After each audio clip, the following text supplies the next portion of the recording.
লাইফে সবচেয়ে বড় প্রেজেন্ট মান কাটাতে পারে, আর সেটা আমার প্রতি নিজস্ব বিশ্বাস আছে।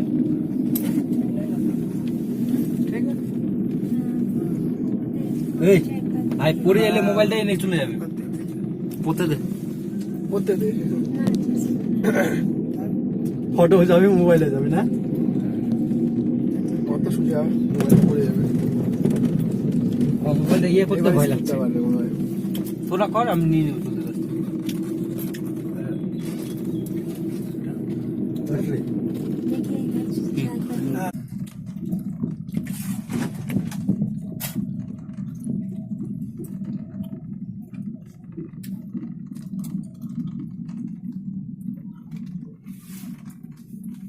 ওই মন্দিরটা রে, বুদ্ধ মন্দির এটা। হ্যাঁ ওখানে বেশি দূর